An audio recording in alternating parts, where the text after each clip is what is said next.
one more thing that might help relating to this, Jason, is that there is a plan of action. We're not sure. Every church has to determine what your community, where are your people, what's going on. We've had to do that with Urban Hope. We're in an inner city of Philadelphia. Like as Jason has mentioned, we're highest concentration of illegal drugs anywhere in the East Coast, right outside of our doors. And also we are in one of the poorest areas of the East Coast, so it is a unique situation. But how do we reach people for Jesus? Well, we kind of developed what we would call is a funnel. And what I mean by a funnel, how do we grab as many people as we can for Christ to bring them to become devoted followers of Jesus, where they themselves are able to disciple other people. And we want to make disciples who make disciples who make disciples. That's what our goal is. But where do you start? So what we determined is we're trying to get all of our people to do whatever we can to connect with others. Please, our people need to live on mission. Please live on mission. We would say to our people, what are you doing? Who are you targeting at work? Why don't you go one meal a week? Could you go to lunch with somebody? Could you build a relationship? Could you have a prayer time with your neighbor? Could you invite somebody over to your house? What could you do? We're giving all these things all the time. But we have at the top of our funnel program and programs would be what we would say are block parties. Now, Jason mentions, we talked about block parties, and these are great. We have block parties that basically fall into three categories. We have some block parties that are cultivate relationships. That's what we just call it, cultivating things. What is it? We're just there to befriend people. We're going to smile. We're going to use God talk. We're going to communicate with people. We're going to say, hey, how can I pray for you? Invite you to church. Just, hey, have a great time. Here's a bottle of water. Here's candy for your kids. That's good. Is that a form of evangelism? Yes, but it's not really evangelism. We're just a pre-evangelism. Then we have another level, and that would be a block party that would be planting, cultivating the seed, cultivating the soil, plant the seed in the ground. How do you plant the seed in the ground? That's a testimony.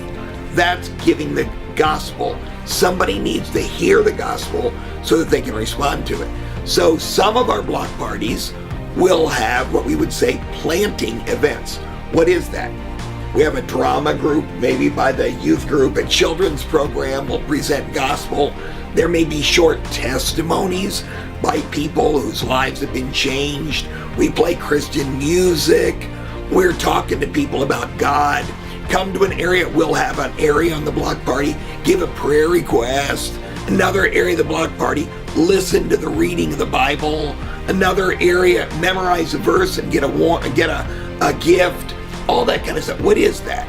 That's planting the seeds of the gospel. Doesn't mean they're a believer, that's just planting. Then we even have a block party that is what you talked about with giving away the car and all the rest of it. That is a harvesting block party. What we mean by this, we're actually going to offer an invitation at the block party for people to turn their lives over to Christ now, out on the streets, and turn their lives over. How do we do this? We do it through free raffle tickets. What do we do with the raffle tickets? We give away all these prizes, and we'll say, hey, we'll get you a bicycle. Hey, would you like to get a set of dishes?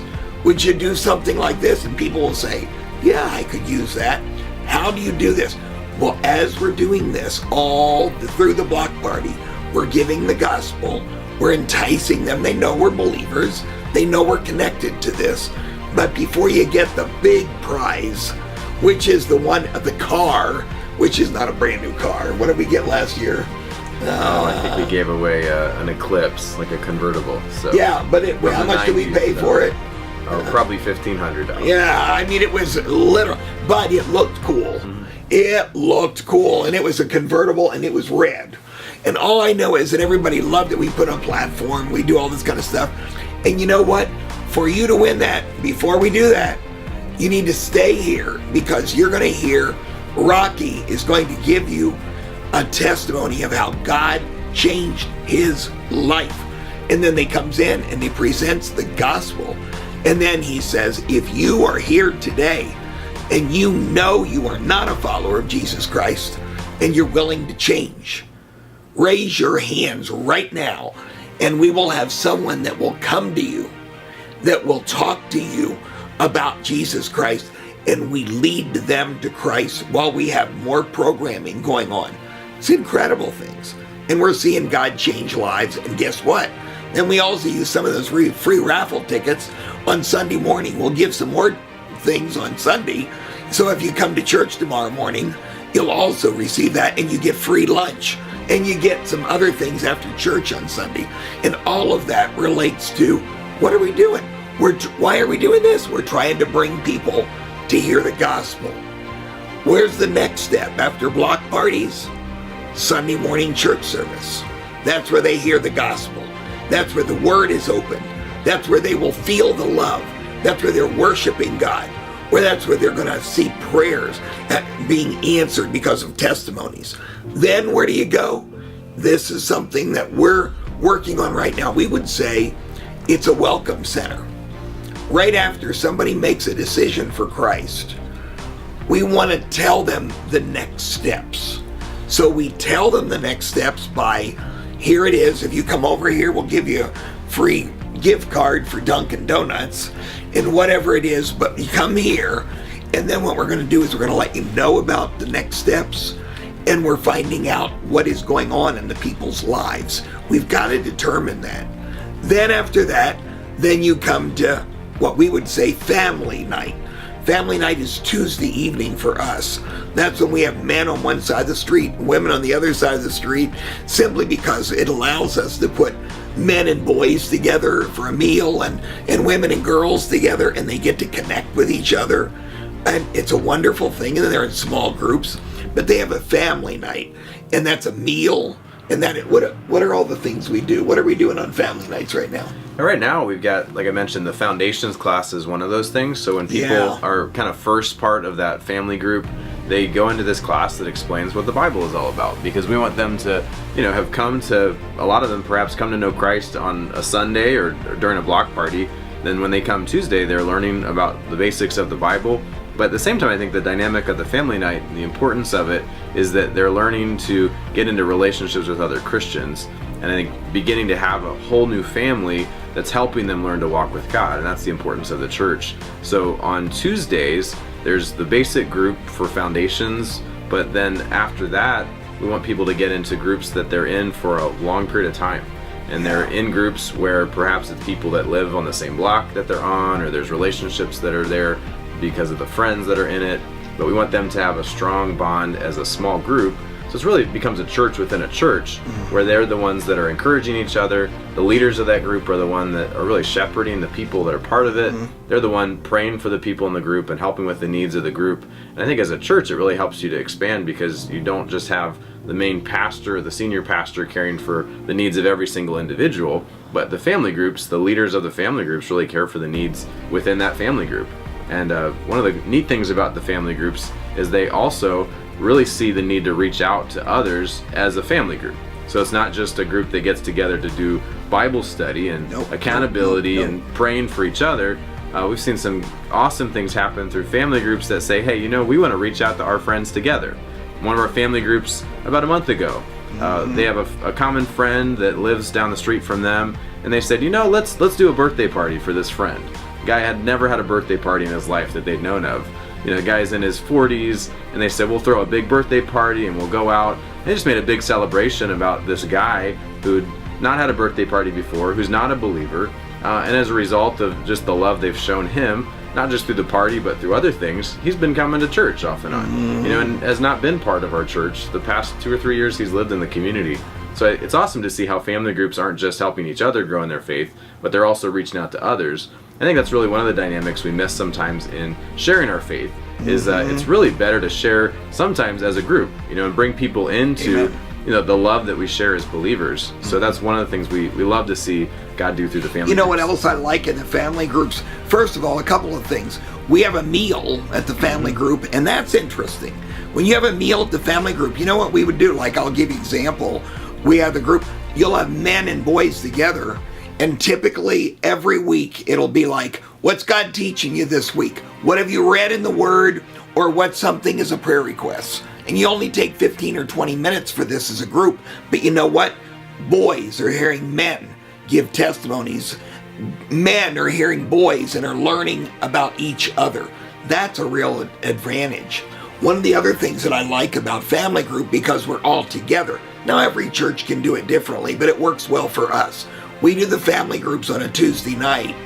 But one of the things we recognize, some of the people in family group we're not sure where they are spiritually. Well, we have this whole group for them. And why don't you tell them what we're doing for that? It's kind of interesting. It's a movie group, yeah. That's right, we do a movie, we call it a motivational movie group, and some of it is younger teens who maybe they're there because they want to be around the church. Others who have a hard time maybe sitting in the group, they'll watch a movie, typically a Christian movie that gives a testimony, or another movie that just makes a strong point of what it means to follow God, and then they'll have a discussion about that. So we want people to be able to learn at their level, and that's one thing we found, especially for some of our people, like watching a movie is better than trying to sit and be involved in a discussion, because they're just not quite there yet.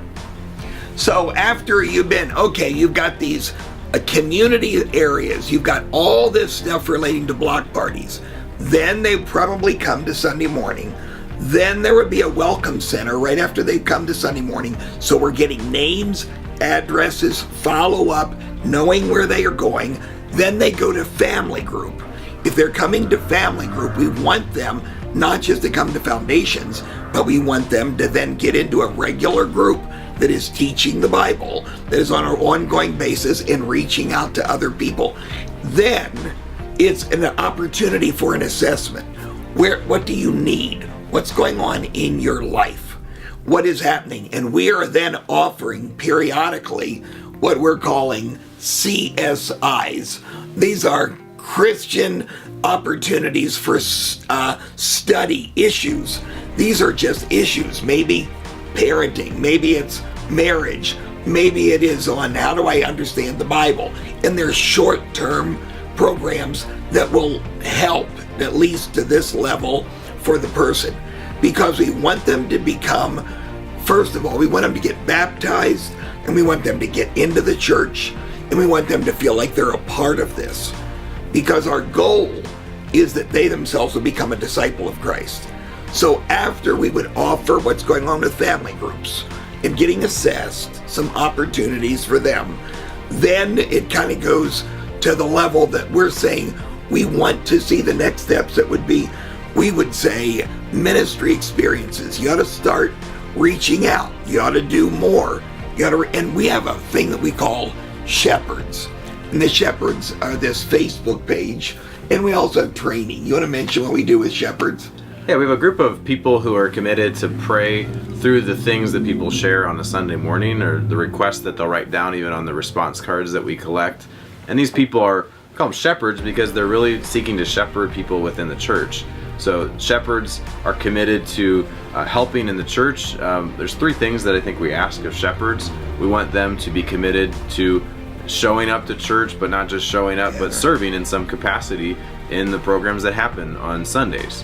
So they're saying, I'm committed to gathering together and committed to serving at the gathering that we have on Sundays. They're also committed to growing. We call family groups our growing time. So they're committed to be there, but they're serving, most of them in some capacity within that group. Some of them are serving as family group leaders. Others are serving even in children's programs. But they're committed to being part of that grow time. And they're also people who have said, we're committed to going and being involved, not just in a program of the church. All of them are involved in some program that we do for outreach, but they're also committing to personally be involved in relating to others as well, and seeking to reach out to others on a personal level. And we added a fourth one recently. We said we recognize this.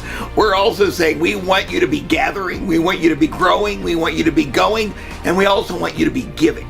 Some of the people, they may not have a lot of money, and they may not, but you know what? They need to learn there's a widow's mite, and they need to be willing to give whatever they can to serve the Lord and to give to other people. Even in Kingdom Kids, the children themselves are helping other people. We're doing so, we're trying to train them. because they can be a part of the shepherd. Anybody in the church can be a shepherd if they're walking with God. They've been baptized. They're in a discipleship process, and they're willing to take a leadership role. Out of that group of shepherds, we would want to find people who are going to be disciplers. That means the people who are really going to be leaders, ones who are influencing other people's lives. And that could mean some of those are going to be what we would say servant leaders. We have a group of guys that we meet with all the time that are dealing with, we want you to kind of own the church. This is your church. And everybody involved in the church needs to be to the point that they are following Jesus, that they're willing to see their goal is not to become a leader who's now in charge of everything, but it's somebody who is literally a disciple of Christ, who's discipling someone else, who will disciple someone else. So in essence, we have a plan of action. Starts from this is how we reach them, this is how we do it. By the way, we could tell you we won't do that right now. We have the same things in children's ministry. The camp programs, the community things. Then they come to Kingdom Kids. Then they come on Sunday morning. Then they come to Tuesday evening. Then they come to a program called Salt and Light for children.